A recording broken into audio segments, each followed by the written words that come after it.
Hay una historia que circula entre coleccionistas de cómics antiguos. No aparece en internet. No está en ningún documental.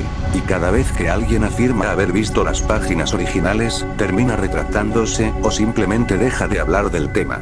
Todo comenzó cuando un restaurador de originales publicó una fotografía de una carpeta de 1987 con una etiqueta escrita a mano. TKJ, Draft C. La imagen permaneció menos de una hora antes de ser eliminada. Cuando le preguntaron, dijo que había confundido los documentos con otro proyecto. Nunca volvió a mencionarlo. Durante años pensé que era una invención, hasta que encontré a un antiguo empleado de una imprenta que juraba haber leído ese borrador. No recordaba todos los detalles. Solo recordaba que, después de terminarlo, no pudo volver a leer The Killing Joke de la misma manera, porque el Joker no era el Joker, y Batman tampoco era Batman. La historia comenzaba igual. Un Arkham silencioso. Batman caminando por los pasillos. Las luces parpadeando. La conversación con el supuesto Joker. Pero unas páginas después ocurría algo imposible. Batman despertaba siendo el Joker. Y el Joker despertaba siendo Batman. No era un disfraz. No era una alucinación. No era un plan. Simplemente, cada mañana abrían los ojos viviendo la vida del otro. Batman recorría Arkham encerrado. Escuchaba las carcajadas de los internos. Sentía el dolor de los electrochoques. No podía controlar su cuerpo. Mientras tanto, el Joker patrullaba Gotham. Conducía el batimóvil.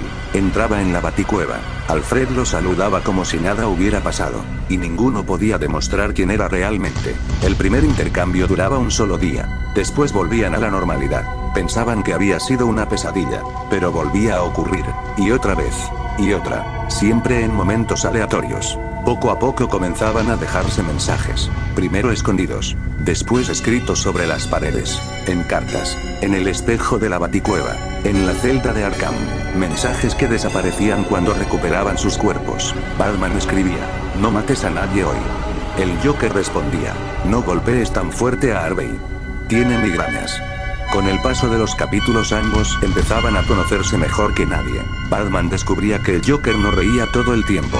Había mañanas enteras en las que simplemente observaba el techo de Arkham, sin hablar, sin moverse, como si estuviera esperando algo. El Joker, por su parte, descubría el peso del traje, las costillas fracturadas, las noches sin dormir, la imposibilidad de salvar a todos. Comenzaba a comprender por qué Batman nunca sonreía, y Batman empezaba a comprender por qué el Joker nunca dejaba de hacerlo. La historia se volvía cada vez más extraña. Cada intercambio hacía que olvidaran un pequeño detalle. Primero nombres, luego conversaciones, después rostros. Había páginas enteras donde Batman veía una fotografía del Joker y no recordaba quién era, solo sabía que debía encontrarlo. Lo mismo ocurría con el Joker. Miraba el traje del murciélago, sentía nostalgia, pero no sabía de qué. Según el impresor, había una página particularmente perturbadora. Era completamente negra. Solo tenía una frase: "Cuando uno recuerda, el otro olvida". Después de esa página, el dibujo cambiaba. Brian Boyan seguía firmando las ilustraciones, pero los personajes tenían expresiones imposibles. Batman aparecía sonriendo. No una sonrisa forzada, una sonrisa auténtica. Y el Joker lloraba, sin maquillaje corrido, sin gestos exagerados, solo lágrimas. Dicen que esa fue la razón por la que el borrador fue rechazado. No era una historia sobre un héroe y un villano. Era una historia donde ambos terminaban dependiendo emocionalmente del otro. No por amistad, no por amor, sino porque eran las únicas personas capaces de recordar quiénes habían sido realmente. El final era aún peor. Durante el último intercambio, Batman olvidaba para siempre su propio nombre. El Joker olvidaba el suyo. Se encontraban bajo la lluvia. No se reconocían. Solo sentían que conocían al extraño frente a ellos. Se sentaban en un banco. Hablaban durante horas, como dos desconocidos. Cuando estaban a punto de despedirse, Batman preguntaba: ¿Nos hemos visto antes? El Joker respondía: "Creo que llevo toda la vida buscándote". Y ahí terminaba el borrador, sin disparos, sin Bárbara, sin chiste final, solo esa conversación. El impresor me confesó algo antes de morir. Nunca volvió a leer el manuscrito, porque descubrió un detalle semanas después. En la primera página, cuando Batman entra en Arkham, el Joker ya le pregunta: ¿Has vuelto a olvidarme? Juró que esa frase no estaba ahí la primera vez que leyó el guión.